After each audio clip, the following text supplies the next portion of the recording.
آپ صلی اللہ علیہ وسلم کو اپنی زندگی میں کبھی حضرت خدیجہ سے کسی بات پہ شکوہ نہیں، ایک بھی شکایت کا موقع نہیں دیا.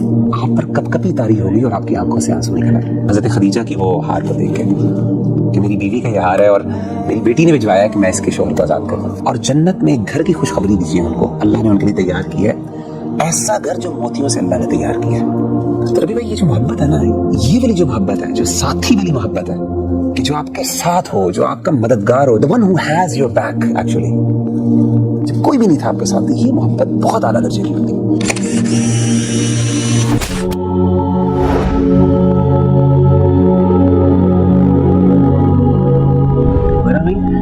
کبھی کبھی نا ایک بات دل میں آ رہی ہوتی ہے اور کچھ سوالات بھی اس کے بارے میں جو ہے نا وہ دل میں اٹھتے ہیں اور انسان کہتا ہے کہ یار اس کا جواب جو ہے نا وہ چاہیے ہوتا ہے. اور میں بار بار اس کویشچن کے بارے میں سوچ رہا ہوتا ہوں، اور کویشچن یہی ہے کہ نبی کریم صلی اللہ علیہ وآلہ وسلم کی زندگی کو دیکھیں، ان کی وائفس کے بارے میں پڑھیں، تو حضرت خدیجہ کا جو سٹیٹس تھا نبی کریم صلی اللہ علیہ وسلم کی زندگی میں وہ ایک الگ ہی تھا. تاریخ نے جس طرح ہمیں بتایا ہے اور نبی کریم صلی اللہ علیہ وسلم سے جو ہمیں پتہ چلا، اور اماں عائشہ کی جو نریشنز ہمیں نظر آتی ہیں کہ اللہ کے نبی صلی اللہ علیہ وسلم کی زندگی میں حضرت خدیجہ کا جو سٹیٹس تھا اور جو محبت تھی اس کی مثال نہیں ہے. اور اللہ کے نبی صلی اللہ علیہ وسلم خود حضرت خدیجہ کو ایک مقام دیتے تھے اپنی زندگی میں.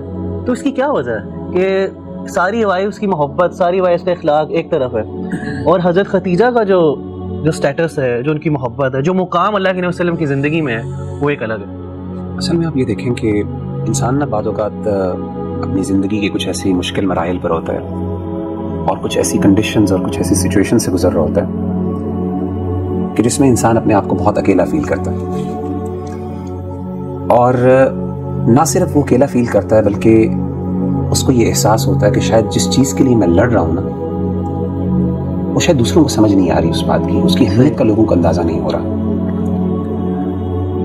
اور ایسے موقع پر جو بندہ انسان کے ساتھ کھڑا ہونا وہ انسان کو کبھی نہیں بھولتا. سبحان اللہ. ایسے نبی صلی اللہ علیہ وسلم جو تھے، جب آپ نے نبوت کا اعلان کیا تو سب سے پہلے آپ کے اپنے رشتہ داروں نے آپ کی مخالفت کی، اور آغاز میں آپ صلی اللہ علیہ وسلم پر ایسی کنڈیشن آئی کہ he felt alone، کوئی بھی ساتھ نہیں تھا، سمجھ نہیں آتی تھی، اپنے رشتہ دار اور اپنے فیملی والے ممبرز کو بھی نہیں سمجھا پا رہے تھے کہ یہ چیز ان کے لیے کتنی اہم ہے. لیکن اس وقت اگر کسی نے نبی صلی اللہ علیہ وسلم کا ساتھ دیا نا تو وہ ایک ہی تھی، وہ آپ کی بیوی تھی. اللہ. حضرت عائشہ رضی اللہ تعالیٰ عنہ نے کیا کہا اللہ کے رسول کو؟ آپ نے حضرت عائشہ نے کہا کہ اے اللہ کے رسول صلی اللہ علیہ وسلم، قد ابدلک اللہ عز وجل بها خیرا منها، کہ اللہ تعالیٰ نے تو آپ کو اس سے بہتر بیوی اور خوبصورت بیویاں دی ہیں، عطا کی ہیں.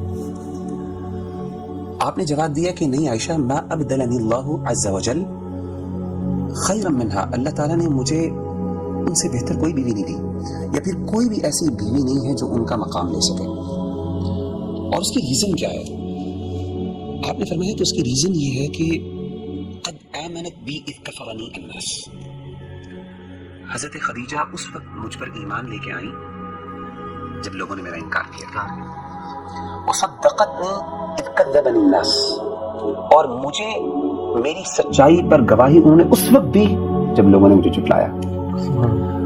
اور فرمایا کہ وواستنی بمالھا اذ حرمنی الناس، جب مجھے لوگوں کی مدد کی ضرورت تھی کہ وہ مجھ پر خرچ کریں، میری اس کاز کے اندر انویسٹ کریں، تو اس وقت کسی نے نہیں کیا، صرف خدیجہ نے کیا. دیکھیں محبت جو ہوتی ہے نا اس کے مختلف درجات ہوتے ہیں. امام ابن قیم نے اس پر بہت لکھا ہے. اگر دو بڑی کیٹیگریز پہ اگر ہم بات کریں نا، محبت کا ایک درجہ ہوتا ہے جو پہلا درجہ ہوتا ہے نا، وہاں پہ انسان ذرا میننگ فل ہوتا ہے، وہاں پہ انسان اگلے سے نا محبت اپنے لیے کرتا ہے، وہاں پہ یہ چیز زیادہ امپورٹنٹ ہوتی ہے کہ مجھے کیا پسند ہے اور مجھے کیا چاہیے. لیکن محبت کا جو اعلیٰ اور بڑا درجہ ہے نا وہ یہ ہوتا ہے جب انسان اس لیول پہ پہنچ جاتا ہے کہ پھر وہ محبت اپنے لیے نہیں بلکہ اگلے کے لیے محبت کرتا ہے. اس کو پھر وہ اچھا لگتا ہے جو اگلے کو اچھا لگتا ہے، اس کے نزدیک وہ اہم ہوتی ہے جو اگلے کے لیے اہم ہوتی ہے، اگرچہ وہ اس کو بظاہر سمجھ نہ بھی آتی ہو. یہ جو محبت ہے نا، یہ محبت کا درجہ جب انسان کو مل جاتا ہے نا، اور یہ جس کے ساتھ انسان کا تعلق ہونا، ایسا تعلق کبھی بھلایا نہیں جا سکتا. اسی لیے دیکھیں کہ حضرت خدیجہ رضی اللہ تعالیٰ نے سب کچھ جو بھی تھا اللہ کے رسول پہ لوٹا دیا جب آپ کو سب سے زیادہ ضرورت تھی. اور آپ نے یہ بھی فرمایا کہ اللہ تعالیٰ نے مجھے ان سے اولاد بھی دی ہے, 6 بچے دیے آپ کو, الحمدللہ, 2 بیٹے 4 اور 4 بیٹیاں. اور انسان اپنی بیوی سے اس لیے بھی محبت کرتا ہے کہ وہ آپ کے بچوں کی ماں ہوتی ہے, سیدھی سی بات ہے. اور یہ جو بندہ ہوتا ہے نا نبی بھائی, یہ انسان کو بھولتا نہیں ہے, اور انسان کو بڑی یاد آتی ہے ایسے بندے کی جو آپ کا مشکل کا ساتھی ہوتا ہے, جو سمجھتا ہے کہ کس ایفرٹ سے کس یعنی جب آپ کو سب سے زیادہ ضرورت تھی اس وقت جو آپ کے ساتھ کھڑا ہوا تھا نا, اس کی اہمیت کا آپ کو اندازہ ہوتا ہے, آپ کو وہ بندہ یاد آتا ہے. آپ نے واقعہ سنا ہوگا جنگ بدر کا کہ اللہ کے رسول صلی اللہ علیہ وسلم کے داماد حضرت ابو العاص رضی اللہ تعالیٰ عنہ بعد میں مسلمان ہو گئے تھے, اس وقت مسلمان نہیں تھے. یہ آپ کی سب سے بڑی بیٹی حضرت زینب کے ہسبینڈ تھے. حضرت زینب تو مسلمان تھی الحمدللہ. ابو العاص جو تھے یہ بعد میں مسلمان ہوئے. جنگ بدر میں انہوں نے مسلمانوں کے خلاف لڑائی کی, کافروں کے ساتھ تھے. اللہ تعالیٰ نے جنگ بدر میں مسلمانوں کو فتح عطا کی اور ابو العاص قیدی بن کے آئے. حضرت زینب نے نا اپنے شوہر سے بڑی محبت تھی, تو اپنے شوہر کو, کیونکہ آپ نے کہا کہ فدیہ دے کے آزاد کروا لو, تو حضرت زینب نے نا ایک ہار اللہ کے رسول صلی اللہ علیہ وسلم کی خدمت میں بھیجا. اللہ اکبر. اور وہ ہار کون سا تھا؟ وہ اصل میں وہ ہار تھا جو کہ حضرت خدیجہ نے حضرت زینب کو دیا تھا. اور کس لیے بھجوایا کہ آپ میرے شوہر کو آزاد کر لیں, یہ ہار لے لیں اور اس کی قیمت کی وجہ سے آپ اس کو آزاد کر دیں. امام ابن کثیر رحمہ اللہ تعالیٰ عنہ فرماتے ہیں کہ اللہ کے رسول صلی اللہ علیہ وسلم کے پاس جب وہ ہار پیش ہوا تو آپ نے اس ہار کو دیکھا, کہتے ہیں قد رق له رقة شدیدة, آپ پر کپ کپی تاری ہوئی اور آپ کی آنکھوں سے آنسو نکل آئے حضرت عائشہ کی, حضرت خدیجہ کی وہ ہار کو دیکھ کے کہ میری بیوی کا یہ ہار ہے اور میری بیٹی نے بھجوایا کہ میں اس کے شوہر کو آزاد کروں. آپ کی آنکھوں سے آنسو نکل آئے. اور آپ نے پھر صحابہ سے کہا, انہوں نے کہا کہ ان استطعتم ان تطلقوا اسیرها ففعلوا, اگر تم اس کو آزاد کر دو تو کیا فرق پڑے گا. تو انہوں نے کہا کہ اللہ کے رسول آپ کی بیٹی ہے, آپ کا دماد ہے, کیوں آزاد کر دیتے ہیں. آزاد کر دیے بغیر کسی وجہ سے, آپ نے وہ ہار واپس بھجوا دیا. تو ربی بھائی یہ جو محبت ہے نا, یہ والی جو محبت ہے, جو ساتھی والی محبت ہے, جو آپ کے ساتھ ہو, جو آپ کا مددگار ہو, جو آپ کا یار, the one who has your back actually, اور وہ آپ کی بیوی ہو, آپ کے گھر والی ہو, جب کوئی بھی نہیں تھا آپ کے ساتھ, یہ محبت بہت اعلیٰ درجے کی ہوتی ہے. اسی لیے آپ دیکھیں کہ اللہ تعالیٰ نے جو حضرت خدیجہ کو مقام دیا وہ کسی اور وائف نے دیا. حضرت جبریل علیہ السلام ایک دفعہ آئے اللہ کے رسول کے پاس اور آ کے کہا کہ اللہ کے رسول حضرت خدیجہ جو ہیں وہ بھی آپ کے پاس آ رہی, تشریف لے کے آ رہی, اور ان کے ہاتھ میں کچھ کھانا ہے, کھانے پینے کی چیزیں ہیں. جب وہ آپ کے پاس آئیں, اقرأ علیہ السلام من ربی و منی, اللہ تعالیٰ کا سلام ان کو پہنچائیے کہ اللہ نے ان کے لیے سلام بھیجا ہے, اور میری طرف سے بھی جبریل علیہ السلام کی طرف سے بھی. اور آگے کیا کہا, یہ سننے والی بات ہے, وبشرها ببیت فی الجنہ, اور جنت میں ایک گھر کی خوشخبری دیجیے ان کو, اللہ نے ان کے لیے تیار کیا ہے, من قصب, ایسا گھر جو موتیوں سے اللہ نے تیار کیا ہے. اچھا, اس گھر کی خاص بات کیا ہے؟ یہ صحیح بخاری کی حدیث ہے. اس گھر کی خاص بات یہ ہے, لا صخب فیہا ولا نصب, نہ اس میں کوئی شور ہے اور نہ اس میں کوئی مشقت اور دقت والی چیز ہے.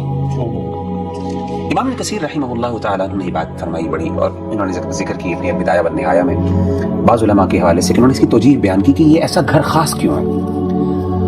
تو انہوں نے یہ کہا کہ اگر آپ ان کی سیرت کا مطالعہ کریں تو حضرت خدیجہ رضی اللہ تعالیٰ عنہ نے کبھی بھی اپنی زندگی میں اللہ کے رسول صلی اللہ علیہ وسلم سے اونچی بات نہیں کی تھی. اسی لیے اللہ نے ان کو ایسا گھر عطا کیا جس میں کوئی شور نہیں ہوتا. اور کہتے ہیں کہ دوسری ریزن جس کی وجہ سے ایسا گھر ہے, آپ صلی اللہ علیہ وسلم کو اپنی زندگی میں کبھی حضرت خدیجہ سے کسی بات پہ شکوہ نہیں ہوا, ایک بھی شکایت کا موقع نہیں دیا. حالانکہ آپ کو پتا ہے کہ یہ جو آداب اور اخلاقیات ہیں یہ تو اس کے سورۃ الحجرات مدینہ میں نازل ہوئی. اور ابھی آپ نے شور کی بات کی کہ حضرت خدیجہ کا جو تھا, حضرت خدیجہ نے کبھی اونچی آواز سے بات نہیں کی, آواز بلند نہیں کی. حالانکہ آپ دیکھیں مدینہ میں نا یہ حکم نازل ہوا تھا کہ نبی سے اونچی آپ کی آواز نہیں ہو سکتی. ان کی کوئی تربیت نہیں کی اللہ کے رسول نے, کیونکہ آپ ابھی مسلمان, ابھی یہ نہیں, حضرت خدیجہ ابھی اسلام ابھی بالکل آغاز کا, اور آپ سے ان کی پہلے شادی ہو گئی تھی. تو یہ ساری. اور دوسری چیز میں دوبارہ جاننا چاہوں گا کہ کبھی مشقت, کبھی شکوہ نہیں ہوا آپ سے, اللہ کے نبی صلی اللہ علیہ وسلم کی طرف سے نہیں, اللہ کے رسول کو ان سے کبھی شکوہ نہیں ہوا, کوئی شکایت کا موقع نہیں دیا. حالانکہ آپ صلی اللہ علیہ وسلم کو اپنی دیگر جو بیویاں تھیں ان سے بعض اوقات شکوے ہوئے, کچھ شکایات قرآن مجید میں بھی ان کا ذکر موجود ہے, حضرت عائشہ سے, حضرت حفصہ سے, دیگر بیویوں سے بھی. لیکن یہ واحد خاتون ہے, امام ابن قیم بھی کہتے ہیں کہ کبھی بھی آج تک آپ, اور یہ ان کا خاصہ جس کی وجہ سے اللہ کے رسول ان سے محبت ہے. اس لیے آپ دیکھیں یہ ساری چیزیں اگر آپ ان کی تاریخ پڑھیں نا تو پھر کنکلوژن یہی نکلتی ہے کہ اللہ کے رسول صلی اللہ علیہ وسلم نے فرمایا کہ انی رسلت حبها, کہ اللہ نے ان کی محبت میرے دل میں ڈالی. یعنی in other words I cannot explain the love. لو کا ایک خاص لیول ہوتا ہے جہاں پہ جا کے نا